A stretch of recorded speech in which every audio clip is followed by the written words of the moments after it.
جسے کانٹ نے کہا ہے مورل لا ود ان، اس نے کہا کہ وجود ہستی کے دو دلیلیں ہیں سب سے بڑی، the starry heavens above and the moral law within. ہمارے اندر مورل لا ہے، یہ اچھا ہے یہ برا ہے، یہ خیر ہے یہ شر ہے، یہ مورل لا ہے اندر. جن کا یہ مورل لا فطرت کی صحت و سلامتی کی بنیاد پر برقرار ہے، جو تمیز کرتے ہیں بھلائی اور برائی میں، ان کے لیے ہدایت ہے. اولاً وہی آتے ہیں سلیم الفطرت لوگ، ابو بکر اور عثمان رضی اللہ تعالی عنہما، والذین اتبعوہم بإحسان، پھر کچھ لوگ ان کے پیچھے پیچھے بھی آتے ہیں. ایک نمونہ دیکھ لیا، کچھ لوگ بڑھ رہے ہیں، یہ دوسرے درجے کے لوگ ہیں. قرآن مجید میں درجہ بندی بیان کی گئی ہے. السابقون الاولون من المہاجرین والانصار والذین اتبعوہم بإحسان رضی اللہ عنہم ورضوا عنہ. تو یہ سابقون الاولون جو ہیں وہ سلیم الفطرت، وہ سلیم العقل انسان ہیں جو ان چیزوں تک پہنچ چکے ہیں، البتہ ابھی یقین کی دولت جو ہے حاصل نہیں ہوئی. اور یہی نقشہ کھینچا گیا ہے حضور کا، وَوَجَدَكَ ضَالًّا فَهَدَىٰ. ضال کا ترجمہ جو ہے گمراہ بھی کر دیا جاتا ہے. ضال اسے بھی کہتے ہیں کہ کوئی شخص کسی کے عشق میں دیوانہ ہو جائے، اور ضال وہ بھی ہے جو ابھی حق کی تلاش میں سرگرداں ہے. تو جو غور و فکر غار حرا میں ہو رہا تھا، حدیث میں آتا ہے تحنسو یتحنسو فی، جا کر آپ وہاں عبادت کرتے تھے. تو وہ عبادت کیا تھی؟ کان صفت تعبدہ فی غار حرا التفکر والاعتبار. غار حرا میں آپ کی عبادت کی صفت کیا تھی؟ غور و فکر کہ کائنات کیا ہے. وہی جو سے فلسفی، جن کوسچن سے فلسفی ڈریپل کر رہا ہوتا ہے، دو دو ہاتھ کر رہا ہوتا ہے، وہی حضور اس سارے فکر کے مراحل سے گزرے ہیں اور قریب پہنچ گئے ہیں. تو دروازے پر دستک دی ہے اور دروازہ کھلا ہے. وَوَجَدَكَ ضَالًّا فَهَدَىٰ، پردے اٹھا دیے اور ہدایت دے. اچھا، یہ تو آپ کے سامنے تعلق جو ہے ایمان کا عقل و فطرت کے ساتھ میں سمجھتا ہوں کہ کسی نہ کسی درجے میں واضح ہو. اب میں آپ کو اس کا سنتھسس بتاتا ہوں. یہ عقل و فطرت جو ہے اللہ کو پہچاننا کلیتاً فطرت پر مبنی ہے. انسان کی فطرت میں، اس کی روح میں اللہ کی معرفت، اللہ کی محبت موجود ہے. اس پر ظہول کے پردے پڑ گئے ہیں، تم ادھر متوجہ ہی نہیں ہوتے. تم نے کبھی اپنے قلب کی گہرائیوں میں اتر کر دیکھا ہی نہیں. تم تو باہر کی دنیا میں مگن ہو، مادی دنیا میں لگے ہوئے. کچھ تو بقول شاہ ولی اللہ وہ حیوانیت کی سطح پر آ جاتے ہیں بیچارے. صبح سے شام تک کی کمر توڑ دینے والی محنت کے بعد بھی ان کی بنیادی ضرورتیں زندگی کی پوری نہیں ہوتی. وہ کیا کسی سے لو لگائیں گے، کیا خدا کو یاد کریں گے. کاد الفقر ان یکون کفرا، یہ فقر اور احتیاج اور مفلسی تو انسان کو کفر تک پہنچا دیتا ہے. حضور کی حدیث. تو تم ادھر متوجہ ہو، ہماری طرف متوجہ نہیں ہوتے.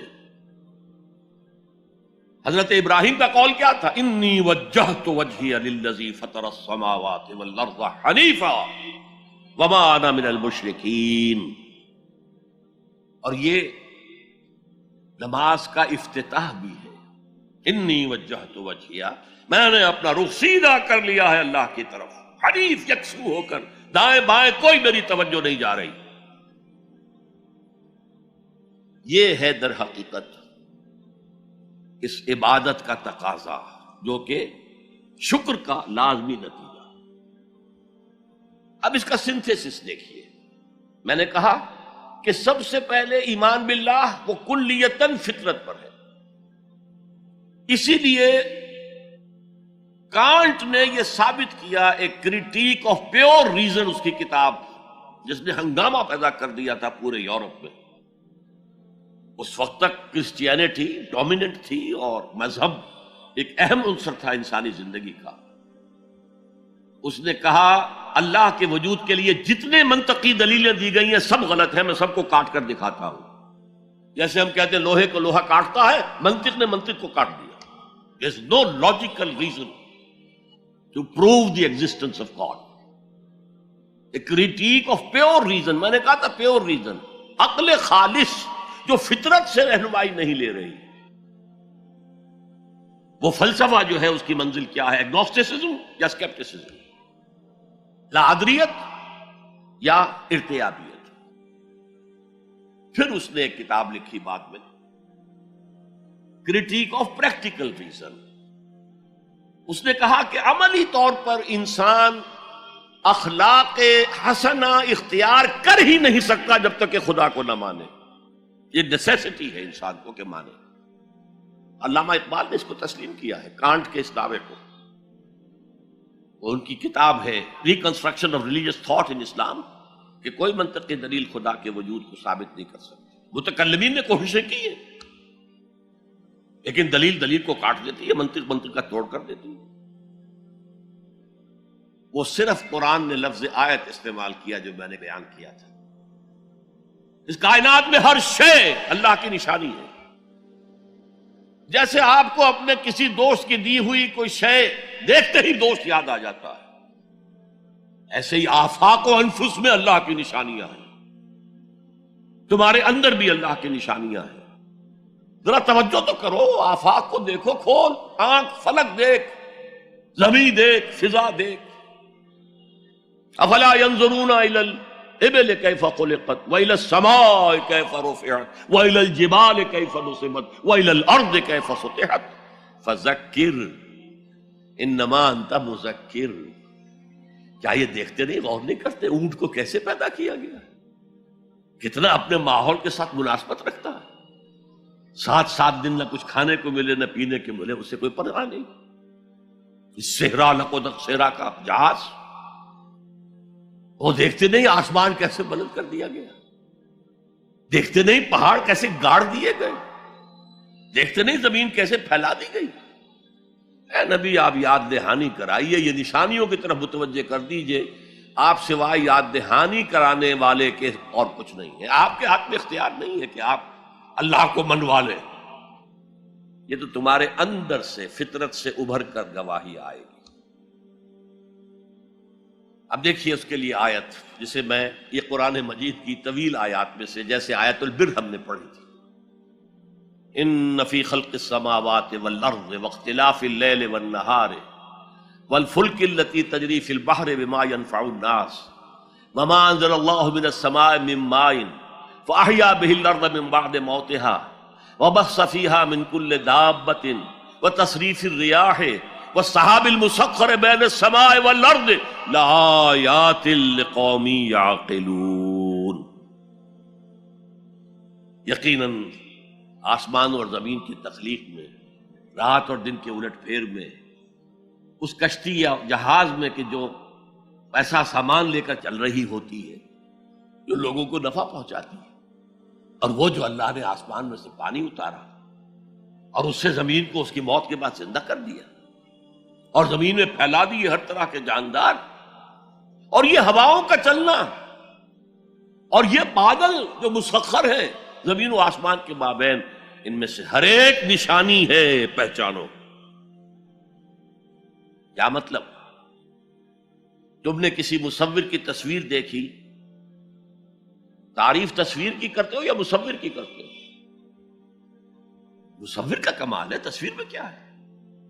ہاں وہ اپنے منہ سے بول رہی ہے، اپنی زبان حال سے اپنے بنانے اپنے مصور کی تعریف کر رہی ہے.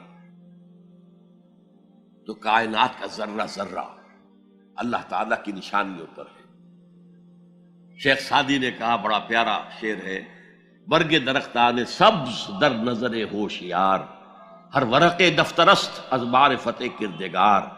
یہ جو سبز درختوں کے پتے ہیں، ایک نگاہ ہوشیار جو کہ ان کی حقیقت کو پہچان سکے، اس کے نزدیک ہر پتا معرفت کردگار کا ایک بہت بڑا دفتر ہے.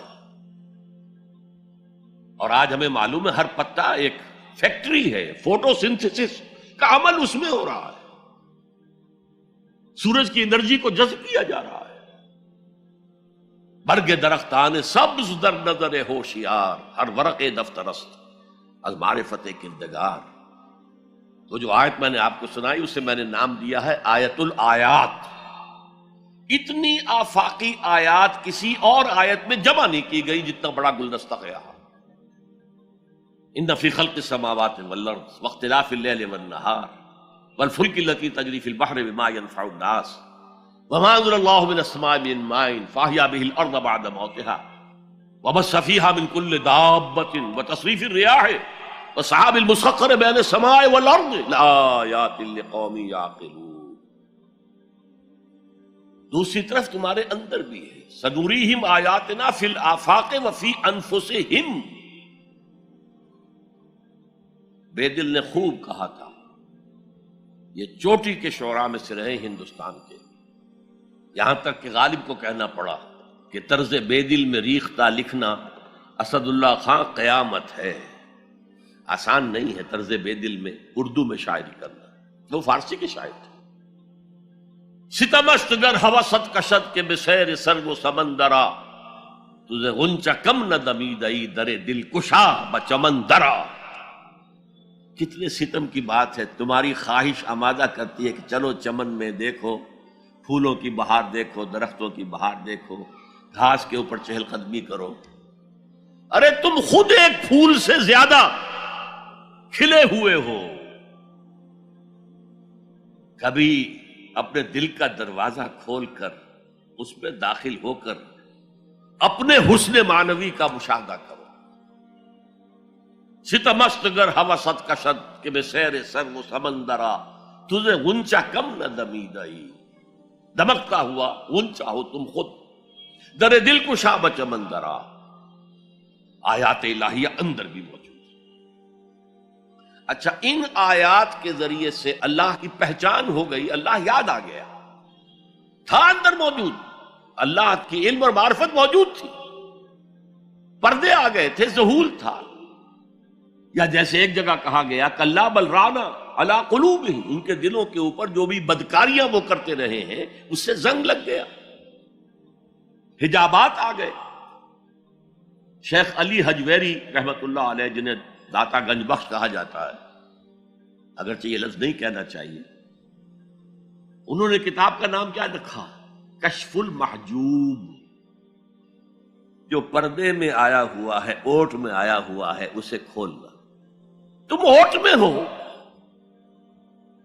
تمہارے اندر موجود ہے اللہ کی معرفت. البتہ اس کا ایک نتیجہ یہ نکلنا چاہیے اب تمہارے لیے محبوب ترین ہستی اللہ ہو جائے.